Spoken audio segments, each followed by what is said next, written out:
key minimalist training principles that helped me go from a very average chubby guy of 84 kilograms to a much more aesthetic and lean guy of 69 kilograms, 33 pounds if you're into the pound system. And all of this was done while training less than everyone else, 3 times a week, workouts lasting less than an hour. What is minimalism? Well, minimalism is defined as a design or style in which the simplest and fewest elements are used to create the maximum effect. In other words, it's not a shortcut. It's instead a kind of belief that focusing on the really important things will actually lead to a better final product. So why would you opt for minimalist training? Well, it's simple. You and we're not fitness influencers. We're normal people. Jobs, friends, appointments, assignments, hobbies. There's other things in life, and gym is not the only thing that is really important. So we simply cannot spend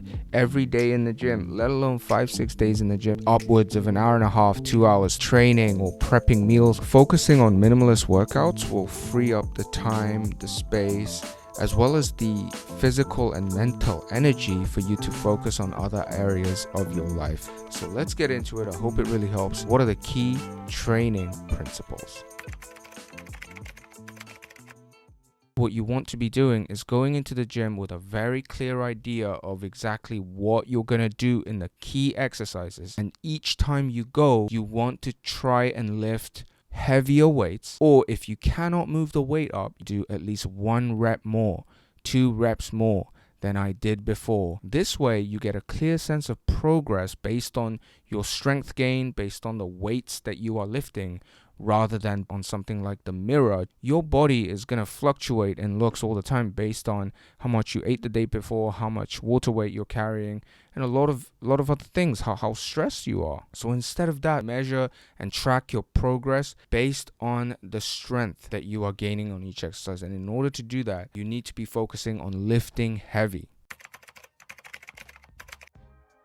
You want to get stronger. Sure, you want to look good. I'm the first one to tell you that looks matter a lot, and that's one of the biggest motivations I started in the gym. But you certainly don't want to be slaving away just trying to look good and never get stronger. And as you get stronger, as you can lift heavier and heavier weights, you will actually feel your confidence skyrocket, because you can see numbers, not just mirror reflections, right? You can just see number by number each time. All right, I'm stronger.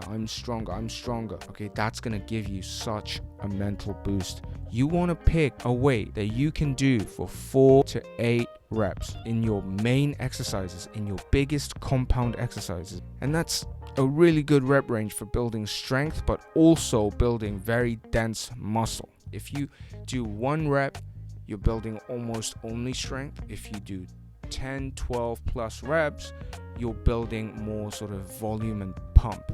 But that sweet spot is in the 4 to 8 reps range. You're really going to be able to lift at your upper limits of strength without sacrificing the hypertrophy, without sacrificing muscle growth. Focus on compound exercises to begin. Big compound exercises that use multiple joints at the same time, like the squat, like the bench press, like the deadlift, like the pull-up. Multiple joints at the same time. That is a compound exercise. And because of that, you can lift the heaviest weights because you're using big muscle groups like the chest, like the back, like the glutes. These compound exercises are going to be the ones where you build the most muscle, build the most strength, and they're going to be the bread and butter that's going to build your physique. So you want to focus on compound exercises, not machines. You want to start with that also because they take up the most mental energy. One of the biggest mistakes that people that go to the gym make is that they think only about physical energy. They don't think about the mental energy. Your mental energy is what's going to make you show up to the gym and be consistent. Basically, you want to think about these 2 bars, all right? Here's your mental energy, here's your physical energy. When your physical energy runs out as you work out, but you got to remember your mental energy also runs out. Some exercises use mental energy way more than others. When your mental energy hits rock bottom, that's when you feel like, oh my god, I don't want to do this anymore. I don't know why I even turn up to the gym. You feel exhausted. Your brain is fried. You probably know what I mean if you train to failure all the time. And even if you're like, oh, let's just crush it. Let's just go through it. Like let's discipline. That lasts about a month or two, and then you are done. You are burnt out. That's why most people cannot stay consistent. That's why most people give up after a couple of months. That's why people dread going to the gym a lot of the time. It's because they're frying their mental RAM, their mental energy. Don't do that. So if you have a finite amount of mental energy, you want to start with the exercises that give you the biggest bang for your buck, the biggest return on your money. If you know the 80-20 rule, right? 80% of your results come from 20% of the activity that you do. It's like the natural law. Look it up if you're not familiar with it. It's the same in the gym. 80% of your physique, strength, looks, athleticism, functionality, 80% of that will come from 20% of the things, of the exercises. And they also use the most mental energy. They also use the most physical energy. So you want to start with them and make them the most important exercises of each workout. Focus on lifting heavy on these compound movements. 4 to 8 reps in these compound movements. Okay, just those 3 things, right? Focus on compounds, lift heavy, and be in the 4 to 5 rep range.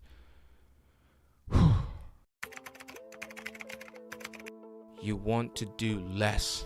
Whoa, what are you saying? Oh, you gotta push it. No pain, no gain. 1 extra rep, like 1 extra inch on my arm. This is the mentality that's been purported by most fitness programs, gurus. I disagree with this entirely. Let me give you an analogy. When I was first learning how to cook and I went to Italy, I was of the mentality, you have a courgette, mushrooms in the fridge, put them in. It's gonna have that extra courgette taste, extra mushroom taste.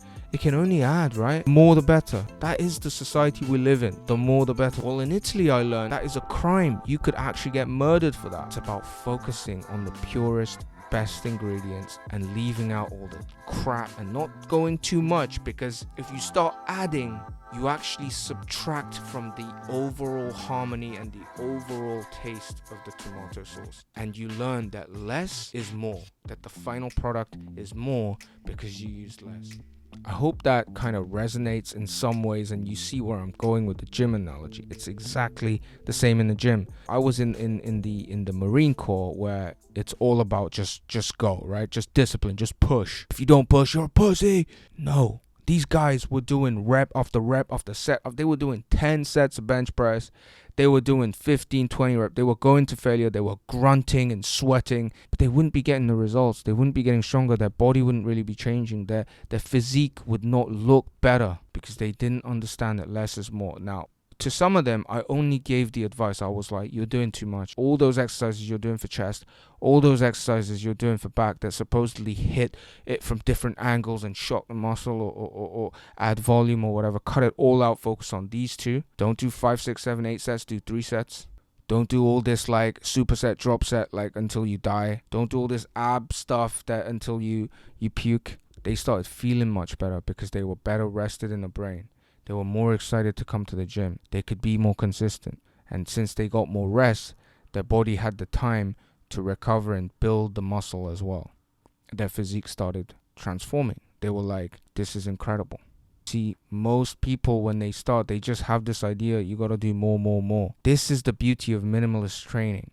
It's not that you do less. And when you actually do the workouts that I recommend, you're not going to be leaving the gym feeling like, oh, that was really easy. No, it's intensity. It's not volume. But most people go on the side of way too much volume and not enough intensity, or should I say not enough focus on strength, not enough focus on core principled exercises. All right, they want to try all the flashy stuff. Cut that all out. You'll save yourself a lot of time.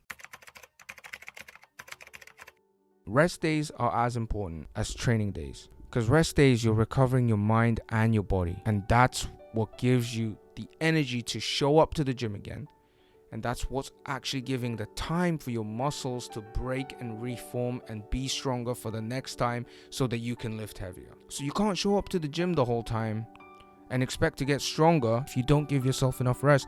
And then people say things like, well, I'll do the bro split. I'll do shoulders, then back, then abs, then chest, then you what are you neglecting? You're only thinking about physical recovery. You're not thinking about mental recovery, the most important recovery of all. Especially when you're a beginner, especially if your life doesn't revolve around fitness, you have to understand your mental energy is everything you've got. That's why rest days are important. Because in the long run, you're going to be able to sustain the lifestyle of going to the gym for a longer period of time. And even though you might feel like you're doing a bit less than the guy that's sweating and going crazy every day, he's going to quit after 2 months. How many people have you seen do that? You're going to be able to install this lifestyle for the long run. And you know what? You'll actually get excited to go to the gym. You'll actually wait for the days that you're resting. You're almost having to force yourself to rest because you can't wait to go back. That's a good place to be in, especially when you're starting out. So focus on 3 times a week. 3 times a week is all you need, right? I started learning jiu-jitsu 3 times a week. It's all good. Of course I want to go every day. I just started. I want to spend 8 hours a day every day of the week, but I don't, because of mental and physical recovery, because of the learning that goes on in between the sessions. Because instead of burning out with this massive push at the beginning, you want to conserve that desire and that energy for the long run, so it becomes part of your life. And in the long run, that's going to be way better than a guy that just short pump and then dies. The last point that I'll make to debunk a myth, and the myth is that you need to do cardio for fat loss.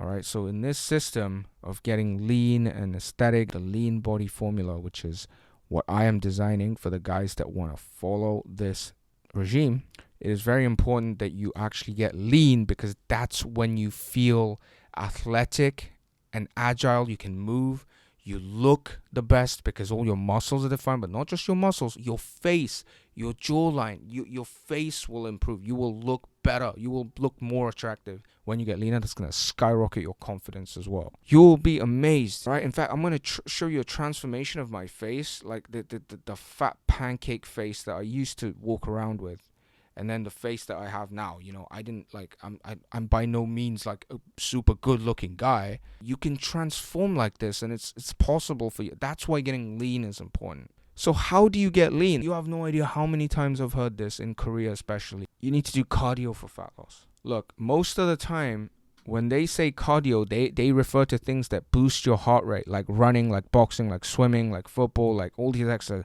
Those exercises are great. You know why? Because they make you healthier, improve your blood circulation, make your cardiovascular health better. Like, great things to do. I love sports. But are they the best for fat loss? No, they're actually bad even for fat loss. Do you know why? Because it gives you a false sense of security. It gives you a false sense that you've done a lot of exercises, so you deserve to eat more. And after these heavy heart rate boosting intense cardios, your hunger just spikes. You get this massive spike in hunger, and it's very, very easy to binge eat. Even if you're able to stay disciplined and not eat in that first session after your cardio, the day after, the lunch after, the dinner after, you will recompensate because of what happens when you do these high intensity cardios, right? Cortisol builds up, insulin levels go up in your body, which screw up your leptin signaling to the brain. Leptin's the hormone that tells your brain we're full, we need to move and burn this. Insulin blocks leptin from telling your brain you're full, okay? So these intense cardios basically make you eat more and more likely to binge eat, because the hormonal chain that tells your brain you're full is inhibited by the insulin that's created in your body. Same reason why highly sugary foods and carbs you can seem to eat like a lot. So look, we'll go into this in far more detail in other videos, but basically the most important thing you need to know is that when people say cardio is best for fat loss, the cardios that they're referring to are actually not good for fat loss. They're actually bad for fat loss. They're good for your health. They're bad for your fat loss. But there is a way to fit them in. So don't worry. Look, you can do your sports, but understand that the best way to get lean, the best cardio for getting lean is long-term walking. And I don't mean like these Asian grandmas just swinging their arms, just like power walking. Like you want to do the 8 months pregnant mom with a stroller and a dog walk. and you want to get 8,000 to 10,000 steps, you can start with just a couple days a week and slowly build up. If you're trying to build an amazing body, look really good, and you keep failing, you keep bouncing back, it's probably because you're relying on too much high impact cardio that drains your muscles of glycogen, that drains your mind, makes it so hard to sustain over the long run. Don't be doing that.